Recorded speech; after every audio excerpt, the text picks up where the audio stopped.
Magandang araw po ulit mga kababayan. 31 pa rin ng December, umaga. Pagbati po sa inyo ng malusog, masaya, masagana na bagong taon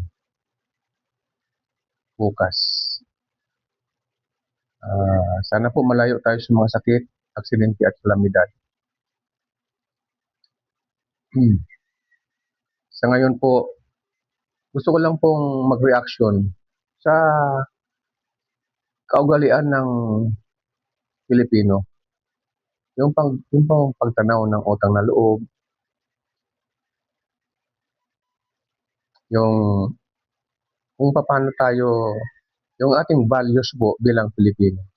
So, sino po sa atin ang makapagsasabi na tayo ay sumusunod o sa talagang may ugaling Pilipino? Sino po sa atin? Congressman, senador, vice presidente, presidente, downward. Sorry po.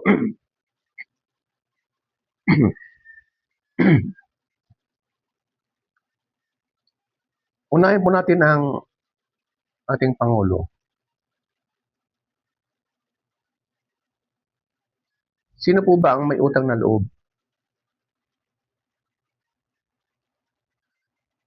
Ang Pangulo po ba o si PRRD na dating presidente natin? Limang presidente po ang nagdaan mula kay Cory, Ramos, Irap, no? Gloria, Pinoy. Wala po silang nagawa. Wala po silang ginawang hakbang upang ipalibing ang dating Pangulong Ferdinand Idralin Marcos Sr. Hindi po nila naipalibing sa isang disyente at tahimik na o isang dapat kalagyan ng isang dating presidente. Isa lang po ang taong gumawa nun.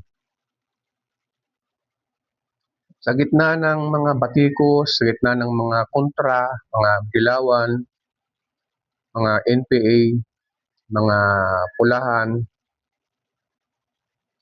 kinalaban po niya yung kanyang, hindi naman po kinalaban kundi kinontra niya ang mga adikain ng mga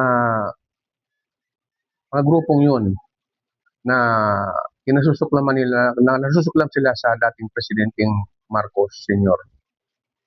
Dahil ito daw ay mamamatay tao, magnanakaw, at saka diktador.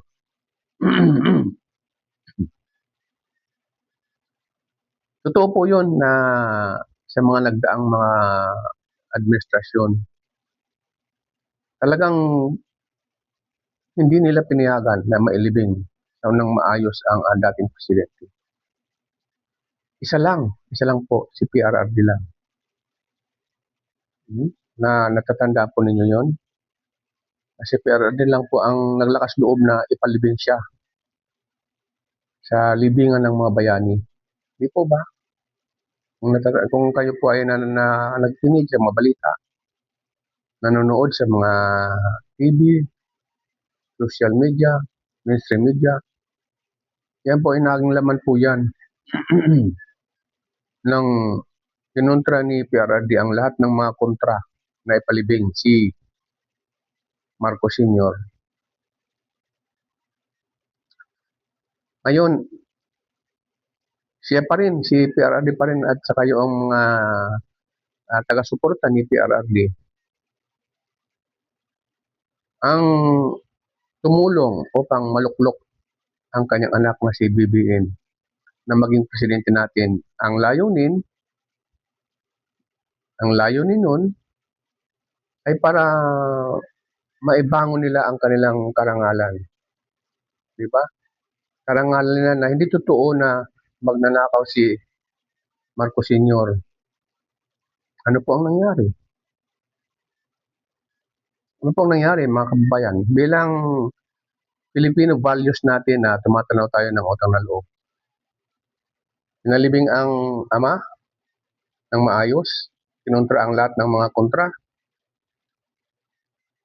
Tinulungan siya ng mga supporters ni PRRD, ni VP Sara, para maluklok ulit sa pwesto. Ngayon, ano pong nangyari? Pinatapon niya sa ibang bansa ang dating presidenteng PRRD. Pinatapon po niya. At naglilinis-linisan po siya na hindi raw po niya, wala po siyang kamay. Wala po siyang pakialam doon, hindi siya nakialam doon sa pagpapatapon sa ano. Sino po ba ang presidente natin? Hindi po ba siya? Nasaan yung utang na loob? Nasaan yung pagka-Pilipino? Yung values ng pagtanaw ng utang na loob? Wala. Sa ngayon, nagdudusa yung sa lamig sa kulungan ng isang tumulong sa kanya. Iyan po ba ang yan ang values ng Pilipino? Na kung sino ang tumulong sa iyo, siya mong pahirapan? Bakit? Anong kasalanan sa iyo? Ang kasalanan lang niya sa iyo siguro dahil sa nainsulto ka. Na siya ang nagsabing lulong ka sa droga. At yan ay pinatunayan naman ng iyong kapatid. Mula nung pagkabata mo, lulong ka na sa droga. Hindi lang naman si PRRD nagsabi niyan. Pati yung mga dati mong kasamahan, yung senadora, senadora na nasama naking kababata mo pala yon o kasi kaedad mo. Oh? Utang na loob. Yan po ang pinag-usapan natin. Kung isang tao po na matino, marunong tumanaw ng utang na loob, hindi niya dapat ginawa yung kay PRRD. Mayroon naman tayo ditong justisya eh. May justice system tayo dito na pwedeng lumitis sa kanya kung totoo talaga na involved siya sa mga AJK. Speaking of AJK, hindi lang naman po ang presidente ang pumapatay eh. Kung sakali man na totoo yung sinasabing pumapatay. Yung mga nabubuko ng mga otoridad, pinapatay nila ang kanilang mga assets. No, tapos ibintang niyo kay Duterte. Yung mga drug lords, na maraming pinatay, mga NPA, na maraming pinatay, tapos ibibintang nyo kay Duterte? Di po ba? Hindi lahat po yun. Kumbaga, sa panahon ng gera, ng World War I yata yon, ikinulong ng mga Nazi ang mga kalaban, ang mga walang kalaban-labang mamamayan sa isang dome, sa isang malaking milyon pong taong yon, isang malaking dome, walang hangin, walang ventilation. Tapos nilagyan po nila ng usok na nakakalason po yon. Pinatay lahat yon sa isang iglap. Patay po ang milyon. Di po ba? Yun ang inhuman. Yun ang hindi makatao. Ano bang ginawa ni Duterte sa kanyang war on drugs? Nilinis niya ang ating bansa sa droga. Ang intensyon niya doon, maging tahimik ang ating bansa, ang ating bayan. Makalakad tayo ng gabi ng safe, makauwi sa bahay natin ang lahat ng mga tao. O takot ng mga drug addict. Dahil pag drug addict ka at nakagawa ka ng krimen, yari ka. Naalala niyo po ba yung pulis na pumatay ng mag-ina? Di po ba? Kulong yun. Naalala niyo po ba yung isang bata na pinatay ng mga pulis? Kulong yung mga pulis na yon. So hindi tolerate ni PRRD na pumatay ng walang dahilan o walang yung AJK.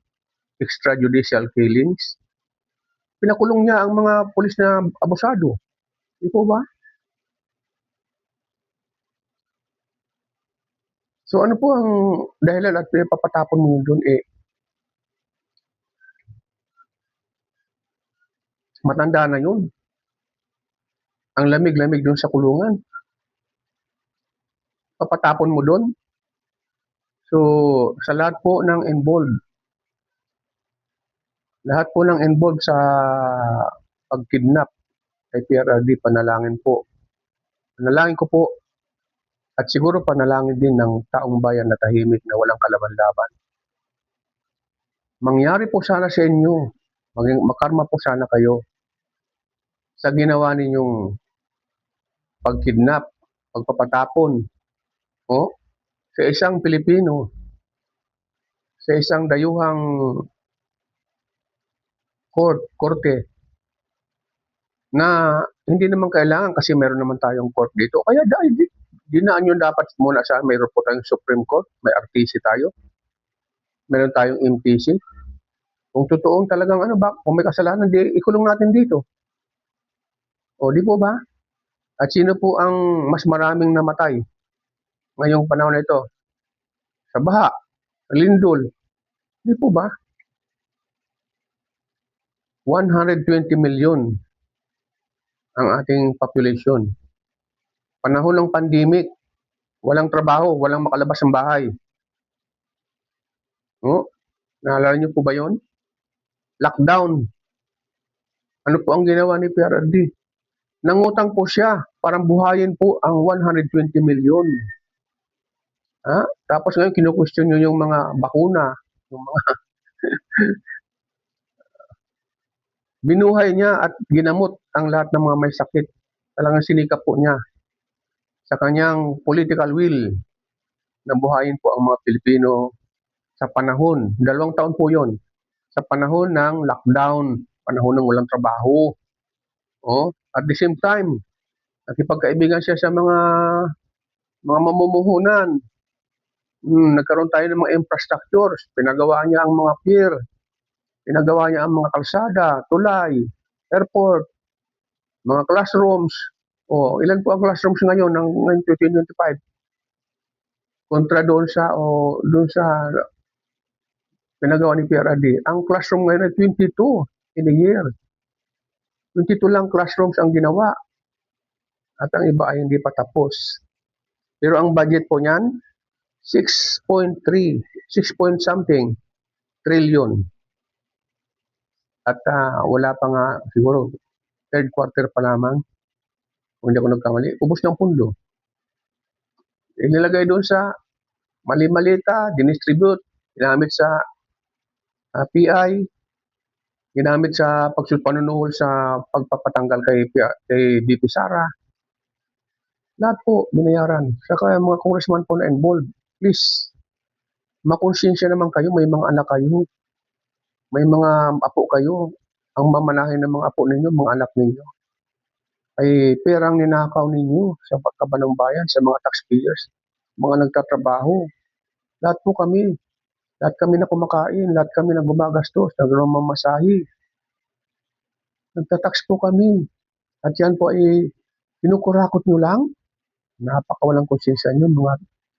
Ewan ko lang po, sabi nga, bawal daw po magmura. Pero mga demonyo po kayo hindi naman kayo talaga tao Biruin mong kidnapin ninyo ang isang dating gumawa ng kabutihan. Anong masama doon na inayos niya ang ating bansa? Pinakain niya ang 120 million sa panahon ng pandemic. Ngayon, kung sa ngayon nangyari yon, yung pandemic na yon, at huwag naman sana, dahil tiyak po, mamamatay ang maraming Pilipino. Mamamatay po. Dahil sa baha nga lang, kamot na siya.